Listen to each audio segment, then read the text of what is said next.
Hello and welcome to the Tennessee Informer. Thank you all for joining us tonight. Most of us probably don't think much about our local district attorney, but they have a lot of power and discretion.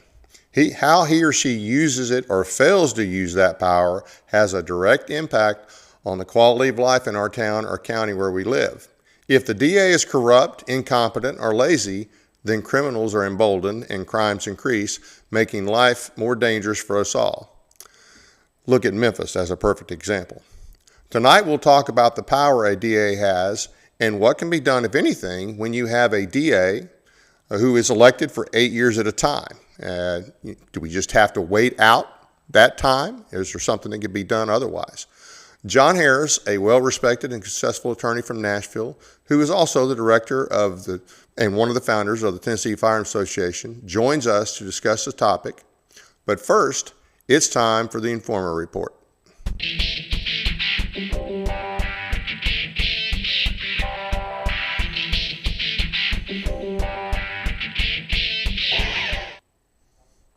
A lot of conservatives are rightfully upset over the announcement by SecDef Pete Hedgepeth that his announcement last Friday that an air base would be built for Qatar in Idaho. Now, as it turns out, it's not a separate air base, but a group of buildings to house and train and maintain Qatari pilots and aircraft at Mountain Home Air Base, which already exists. It's about 50 miles southeast of Boise. The Qataris purchased F-150QAs from the U.S. in 2017, and plans for training their pilots begin soon after that. While similar arrangement exists for other countries at Mountain Home, Qatari's history of funding terrorism makes this hard to understand or accept. Qatar will provide the funding for the construction, but all security and access will be responsibility of the U.S. Air Force. In 2019, and this is one of the reasons people are concerned, in 2019 at the Pensacola Naval Air Station, a Saudi officer in a similar program killed 3 service members and wounded others. After further investigation, 21 additional Saudi officers were sent home for anti-American or pro-jihadist beliefs or involvement with online child porn. So 6 years later, and our government is just as stupid as it was when it comes to recognizing that Islamist countries are in fact not civilized and cannot be trusted. Oklahoma Governor Kevin Stitt is the first GOP governor to criticize the Trump administration for deploying National Guard troops from one state to another. He stated that the people of Oklahoma would have lost their minds if Biden would have sent troops from Illinois to Oklahoma. He describes himself as a Federalist and believes in states' rights. He said he was surprised Governor Abbott sent troops to Illinois after everything that's happened in Texas. A few key points. The president does have the power to use the National Guard to enforce federal law and protect federal property and to quell insurrections, although he has not yet invoked the Insurrection Act. In the 50s and 60s, Eisenhower and Kennedy called the National Guard of the states resisting federal court orders on desegregation into federal service, along with some active duty soldiers under the Insurrection Act. However, calling up troops for basic law enforcement responsibilities is not a legitimate use of power and certainly would be viewed as an overreach by the founders, most of all of whom had a fear of standing armies. 200 U.S. troops will deploy to Gaza to monitor the 20-point peace plan, along with members of several Arab countries. With Hamas objecting to disarming, that could be a problem for our soldiers, and let's hope we don't get further sucked into this mess that, quite honestly, we have no national interest in. Remember, Hamas is an Islamic terrorist organization, very popular in Gaza, and these people are not worth losing any of our soldiers over. This sounds like it could very much well be another one of those nation-building deals that didn't work out good in Afghanistan or Iraq. We do not need to get sucked into the left's lie of a link between Zionism and the made-up concept of Islamophobia. Whether you support or oppose Zionism, that doesn't change the fact that Islam is a doctrine that is counter to Western civilization, and Islamists, much like communists, want to rule the world through a global caliphate. The doctrine precedes modern Israel by over 1,000 years. From a U.S. perspective, remember the correspondence between Adams and Jefferson and the Barbary pirates. Islamic doctrine is a threat to civilization and always has been. So even if Israel were not in the picture, the Islamists are not to be trusted. The Trump administration, and this is to Trump's credit here, the Trump administration is coming after the funders of Antifa. This should be the focus, in my opinion. Coming after the funders of Antifa and other left-wing organizations that are destroying our country, many while using our tax dollars to do it. At the latest roundtable on Antifa, the Government Accountability Institute investigation revealed that at least a dozen radical groups received just under $160 million in funding from organizations such as Arabella, Buffett, Ford, Rockefeller, Neville Singman, who, by the way, he's being investigated for ties to the Chinese Communist Party, Soros and Tides, and that is with just under $100 million of that going to pro-Hamas / pro-Islamist groups. So the far left is aligned with the pro-Hamas and pro-Islamist groups. Don't forget that. Don't let your hatred of Israel cloud that from you recognizing that these people are still a threat, okay? They're not our friends just because you don't like Israel or Jews, or because some people do have some, there are some legitimate gripes. I have some legitimate issues with AIPAC, but guess what? If that I stood for Ireland, India, or Indonesia, I'd still be pissed off because it's a foreign country. So that's one of the things we need to keep in mind. Additionally, over $100 million in taxpayer dollars have been funneled to radical anti-American groups through NGOs. These are non-government organizations, and these are tax dollars going to these NGOs and then being funneled back to Antifa. Antifa is closely connected to the Democrat Socialists of America. In fact, the Democrat Socialists of America recently voted to make them part of their organization. DSA is behind the Mondami campaign in New York City, the No King's Day protests all over that have gone on all over the country, and they're also funded by Arabella Advisors. This is a revolution against America and the West. This should be the main focus of the Trump administration. That wraps up this installment of the Informer Report. If you have a news story you want us to alert us to, send us an email at tninformer.tv@gmail.com.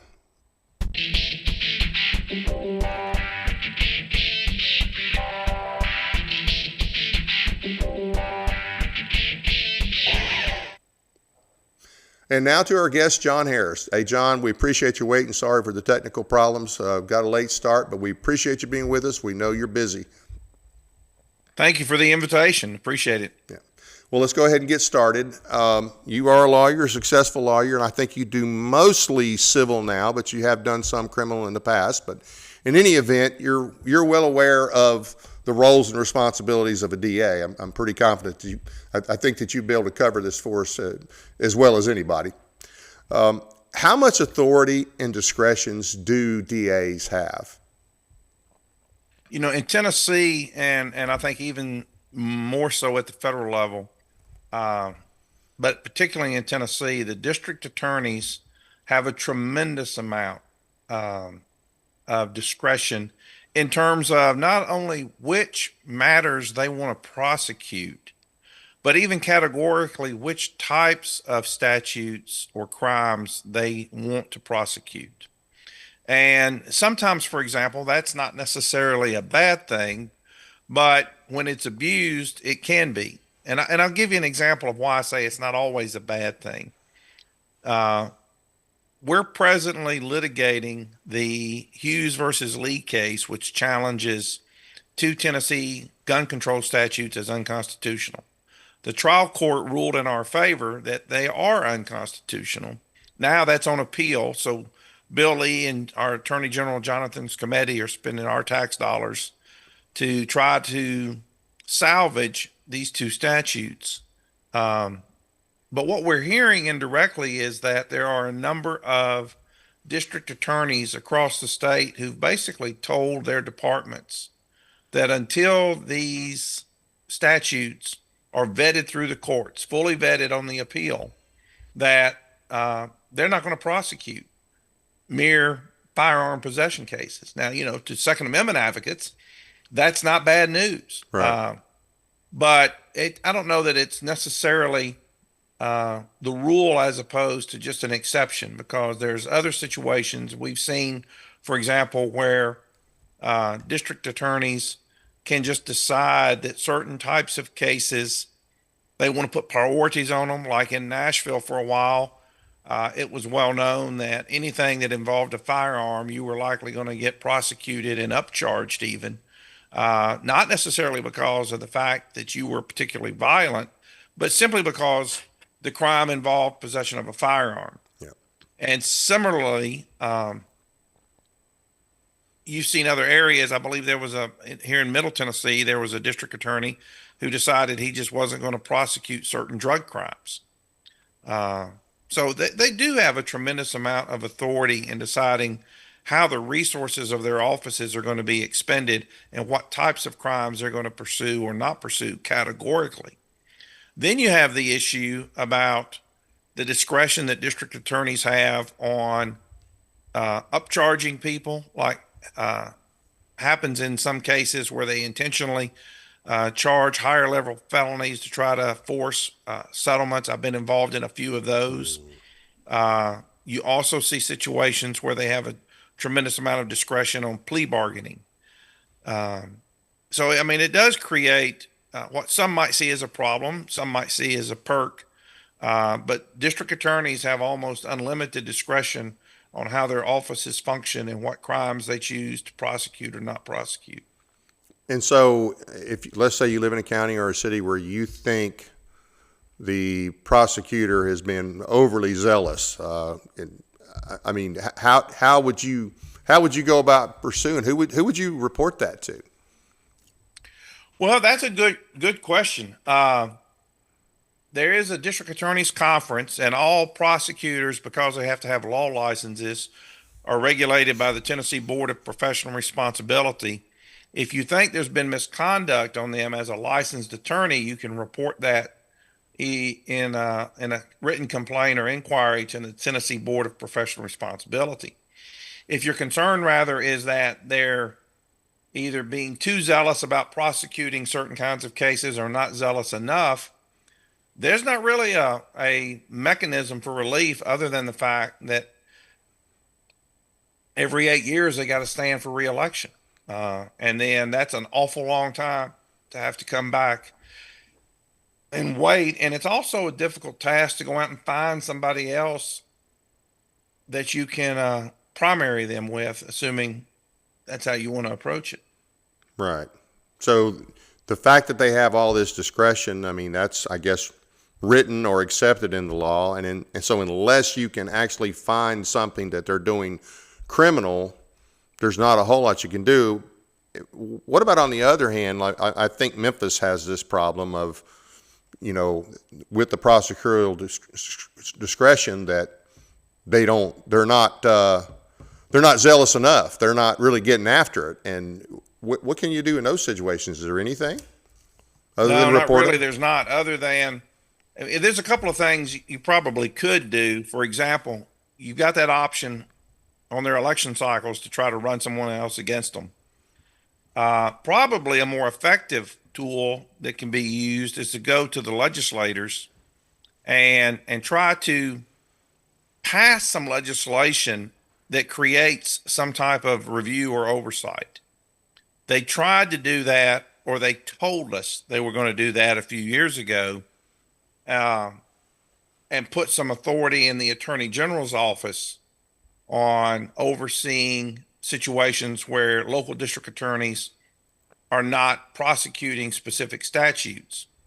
But as I understand it, the problem is the way they wrote that law, it was sort of like the vouchers. What they said they were doing and what they actually passed were two different things. Okay. So now, on the question of, let's say a prosecutor just doesn't like a particular statute, and he decided, for instance, I think you said there was one that was not going to prosecute certain drug crimes. Okay. Can he make that as a policy? I mean, can he blatantly say, I'm not gonna press on minor possession of marijuana charges? Does he have that discretion? Can he make a blanket statement, or is it a case by case discretion? No, he could pretty much, a district attorney pretty much could do a blanket instruction, sort of like an executive order to their staff and to the police department. We don't think these cases are worth our resources. We've got other issues that are more important, and we're just not going to prosecute them. The police can bring them in, they can get charged, but whether or not to proceed with the indictment or to prosecute them in general sessions court or to plea bargain them out is totally discretionary with the district attorney's office. So so those laws are tentative laws then, basically, depending on your DA and where you're at, because I'm sure in some places that's more of an issue than others. I mean, what you might get prosecuted for in a rural district versus in Memphis or Nashville or Knoxville, that's going to vary. So you're going to have, obviously you're going to have some variance anyway, but it just seems strange that they could make a blanket policy. I understand how they could do it case by case, but to just basically say, yeah, we're not going to enforce that law. I didn't think that was their role. Yeah, well, they're charged with representing the state and prosecuting crimes, but they have such, and the term is prosecutorial discretion. Right. They have such broad discretion that their choice not to prosecute certain crimes or categories of crimes or certain specific crimes, really, you can't second guess it. There's not really a remedy of what you would do if you were the victim of that or offended by that, short of running against them or going to the legislature. And I think this is happening some down in Memphis with Senator Taylor. Right. And trying to change the laws. And that was what they tried to do a few years ago with the one where they said, I'm just not going to enforce. And it was a rural district attorney, if I recall correctly, basically said, I'm just not going to enforce a certain category of law. And it may have been CBD or something of that nature that most people would think is relatively minor. But there's just not a resource or a mechanism to challenge that. Just like, if there was from conservatives' perspectives, if there was a way to do something about the kind of mayors that keep getting elected in Nashville, we'd be all happy with that. Right. And unfortunately, they've got such discretion on how they abuse the taxpayers. There's not much you can do, and you can't really vote them out because there's too many voters, or at least votes recorded, that keeps them in place. Right. So you don't see, even though you said they attempted it and it didn't do what they claimed it was going to do, you don't have in your mind a workable idea of how to deal with that? Workable law? For example, in Tennessee, we have the ability for a citizen, as in addition to the district attorney, citizens can literally, unless they've changed this recently, go directly to the grand jury and try to get their own indictments. Okay. If the district attorney didn't take something to the grand jury, but assuming you were successful in doing that, then it's the district attorney's job to decide whether or not to proceed with the prosecution or to dismiss. The terminology that they would use is nolly, or to plea bargain the case out. So really, you're sort of at their mercy, and it's this question of, are they being a public steward and catering to their constituency? And when you get into some of the larger municipalities, the votes that put them in office and keep them in office aren't necessarily the tough on crime votes. Right. Okay. So there's probably nothing we can do as far as with the current system, with all the discretion they have. It really blows my mind, though, that they could just, rather than on a case by case, that they could just say, hey, look, guys, don't send me any of these. I'm not going to prosecute him. Because think about it. If another entity that has laws that apply to it, if it came down and they said, hey, state, just so you know, I'm not going to follow this one. I'm not going to enforce this. And now, Yeah, that's true. can the sheriff do that? I mean, obviously the law enforcement does have some discretion. I got that. When they Yeah, see I mean, the something like sheriff can make the arrest and present it, but that just puts them into the system where the district attorney takes over. right, Now, there's been some discussion about, in Tennessee, the district attorneys are the trial court level attorneys. Okay. They only handle the trial court stuff. And if you have a criminal case and it gets appealed, that goes to the attorney general's office. And so the attorney general represents the state in criminal appeals. They also represent the state in civil matters at the trial court level. But there's not a mechanism where if the attorney general's office, unlike in some other states, felt that a particular district attorney wasn't doing their job, that they would have concurrent jurisdiction to come in with enforcement. So, say, for example, TBI looked at the crime problem in a particular county, decided to start doing something about it, took their cases, their arrests in, and got the arrest warrants. There's no mechanism to take that straight to the attorney general's office for trial court prosecution. That falls back in the laps of these publicly elected district attorneys. okay. So, can they be technically? Well, I don't know how they would. I would be surprised if they couldn't be. But based on what you're telling me, I don't know how. Can they be impeached, or would it have to be actually catch them in a criminal act to impeach them? Now, I think the General Assembly, just like they can impeach judges, could potentially impeach district attorneys. Yeah. I'm not familiar, and I've not looked at that case law, but usually the impeachment process isn't because some judge or some district attorney, say, assuming you could do it, decided to dismiss all the speeding tickets or to not prosecute drug crimes. It would have to be something along the lines of corruption of office, or that they taking themselves bribes, get convicted of something, right? Some criminal act that would disqualify them from office. Okay. So basically, they don't answer to anybody once you elect them for 8 years, for the most part. They don't. I mean, unless all you got to do is look at Nashville. Yeah, yeah. So is 8 years? Do you know if that's? I know you practice in other states. Do you know if that's a norm? That seems like that's a long time. 8 years can really be detrimental to an area if you have the wrong guy. That is a long time. It is much longer than a lot of other elected offices. It's longer than our House members or our Senate members or our governor. It is the same amount of time that judges are elected. And I think it's the same amount of time that sheriffs are elected. And I couldn't tell you if there's more categories off the cuff, but I know those three all run 8-year terms. Wow. Okay, so it looks like unless we can get something changed in the Constitution, we're kind of stuck with what we've got. I think there's probably the ability to tweak some statutes so that there's some oversight that could be exercised. To where they couldn't just dismiss a class. They couldn't just make it a policy of dismissing a class of statutes. I'm saying, okay, I'm not going to prosecute anybody for X, Y, or Z.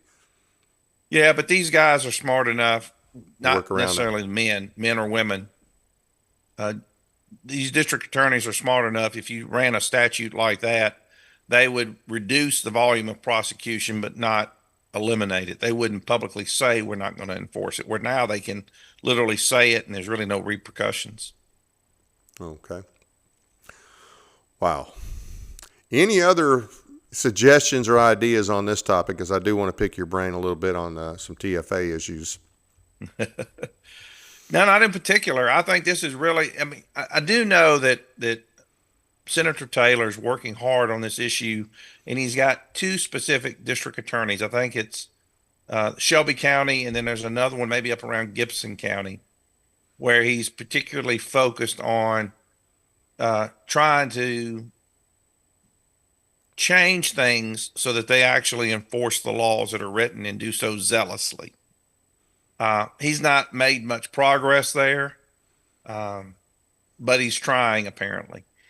And I do think that if you want to see some change in this area, first you got to tread cautiously, because sometimes, like with the Parks bill or the intent to go arm bill, Right. I don't really have an objection to them saying we're not going to enforce it. Now, the circumstances are quite different. Right. The DAs that are saying that are saying it because, with the constitutional status of those laws being in question, enforcement authority by law enforcement could trigger federal civil rights claims. Right.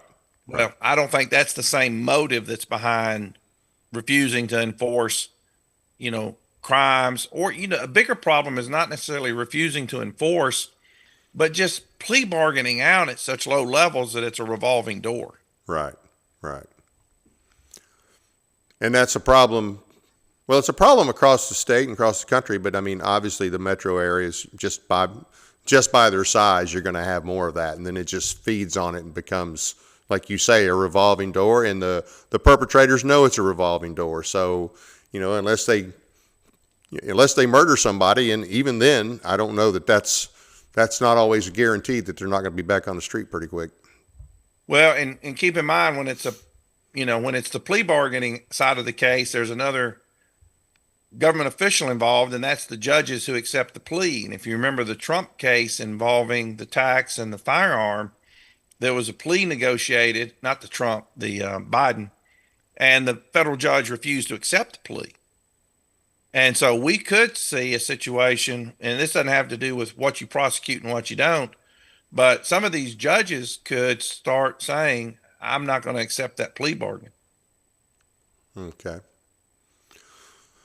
Well, I guess it is what it is for now, but I would love to see at least their duration in office reduced. I mean, I think at least get it down to 6, if not 4. Make them run more often. They'll have to be more accountable at that point. Yeah. And of course we'd have to, now that is the Constitution gives them an 8-year, or is that TCA code that gives them an 8-year itch? I'm not sure. For some reason, I think it's the statutes as opposed to the Constitution. Okay, good. So it's not as hard to change. Well, it wouldn't be now. Yeah. If it's statutory. All right, good. So that's one possibility. We'll have to look that one up. Real quick on the Hughes versus Lee case. What is the, and I did talk with Richard about this last week, and his concern was that since this has been appealed, they'll probably drag the appeal out. We probably won't get a whole lot done legislatively this year on it, although there will be some people that legitimately attempt to make something happen, and then there will be some that are grandstanding to make it look like they're trying to make something happen. What do you think? Can we get anything decent this year? I'm not optimistic about that. I think what you're going to see is, as you indicated, I think we'll see some legislation come January, if not sooner, that is a legitimate effort to do the right thing. I think you may see some specific legislators that tend to be recurring problems for gun owners in this state introduce some legislation just so that they can control the legislation as it comes through the system, Right. water it down, for example. And I think you're going to see a strong initiative coming from leadership. Sexton, McNally, Jack Johnson, Lamberth, Faison, maybe Todd Gardenhire, but I'm not sure that he would do it. Andy Farmer's probably one that would do it. I think you're going to see a theme develop where they're going, well, wait a minute, this is on appeal, and we probably should just wait and see, because if it's struck down, then we can deal with it when it's struck down. Yeah. But if we win, if we're successful as the state, and these things are found to be constitutional, then we don't have to do anything. And in fact, it'll be more difficult to try to repeal these things in the future once they've, assuming they are, branded as constitutional, constitutionally sound Right. statute. Now, in the Hughes versus Lee case is based totally on state law at this point, correct? A state constitution and prior state Supreme Court opinion. even though there's a lot of references to Bruin, Heller, and other federal cases. But the actual Correct. decision is, okay. Has the state ever tried to say, well, look, this is a 10th Amendment issue? There would be no reason for them to do that if it's just based on a violation of the state law, right? Yeah, I don't see them doing that. In the Beeler case, which came down in March of 23, which was the one having to do with 18 and 20-year-olds, Right. the state conceded in a settlement agreement that the statute that prohibited 18, 19, and 20-year-olds from getting carry permits, or for that purpose, once they enacted it, relying on the permitless carry law, the state conceded that those statutes violated the Second Amendment, the 14th Amendment, and the Federal Civil Rights Act. What we wanted to do with Hughes, to be very focused on it, is to bring the challenge, like in the Rainwater case, specifically under the state constitution, but to argue based on the Supreme Court's decision in McDonald in 2010 that the language in the state constitution, which William Lamberth really loves, that says they've got the right at the legislature to regulate the wearing of arms with a view towards crime prevention, that 1870 edition is no longer valid, because in the Supreme Court's McDonald decision, this court said that state laws, whatever they are, can't go any lower, can't be any more deferential to the government than the Second Amendment is. And so since the Second Amendment doesn't have that clause attached to it, giving broad discretion to the General Assembly, our argument has been, really, at this point, although the state constitutional clause, like in the Rainwater case, which is the TWRA case, could provide greater protections, Right. it is prohibited by federal law from providing any less protections than the Second Amendment guarantees. And Skrmetti seems to be pretty hypocritical on this. You know, you mentioned the case a minute ago involving the 18 to 20-year-olds. Now, maybe I'm mistaken here, but wasn't that due to the Bruin opinion? Yes, almost entirely. So how does he turn around with this, and how does he even fight it? I would have thought that he wouldn't have fought this, especially once you got the opinion. I mean, I don't understand it. It is difficult to explain. I have heard no substantive public commentary from Skrmetti, and even though he's a named defendant, he's not directly involved as one of the attorneys handling the case. These are staff attorneys that are handling it, and whether he's on board with it or he's just letting them handle the matter, it's not clear. But it is his office that is continuing to raise the arguments that these two statutes, the intent to go armed statute and the parks statutes, fully pass constitutional muster. But he signs off on it. He's not the one arguing it, but he signs off on it. So he owns it. It's his office, and I don't understand it. But, well, hey, thanks again for being with us. Thanks for all you do. I know you do a lot of pro bono stuff. You put in a lot of your own time, money, and effort for the Tennessee Firearms Association, and I really do appreciate it. TennesseeFirearms.com is the website. There's some great information on there. You don't have to be a member to look at the website, but you can sign up. Any closing thoughts, John? No, I would encourage as much as possible, if you're not familiar with the Hughes case, pay attention to what's going on and start talking to your legislators about this. Doesn't need to wait 3 or 4 years for the courts to sort it out. We got a 3-judge panel that said it's unconstitutional. The full opinion is on the website, so you can pull it up and read it. But go to those legislators and let's see if we can't put enough pressure on them come January to repeal these two statutes. And then it's like the court said, if there's something out there that the legislature thinks would be good public policy and it meets the parameters of Bruin, then they can pass something in the stead of these two statutes. But these two statutes are clearly unconstitutional. And the fact that Bill Lee and Jonathan Skrmetti or at least letting their names be used to make this appeal happen, they should be feeling political pressure from that. Absolutely. Absolutely. Well, we'll definitely have you back, especially if we hear anything else on this. And I appreciate all you do. And just, I'm glad you took the time to come on. Sorry for the delay earlier, but we appreciate you coming on with us. Thank you for having me. Just let me know when we want to do it again. All righty. Hey, thank everybody for being with us tonight. I want to thank the audience for taking the time to watch our program. It doesn't cost anything to subscribe, so please be sure to hit the like and subscribe button, as well as the notification bell so you never miss an episode. We appreciate your support.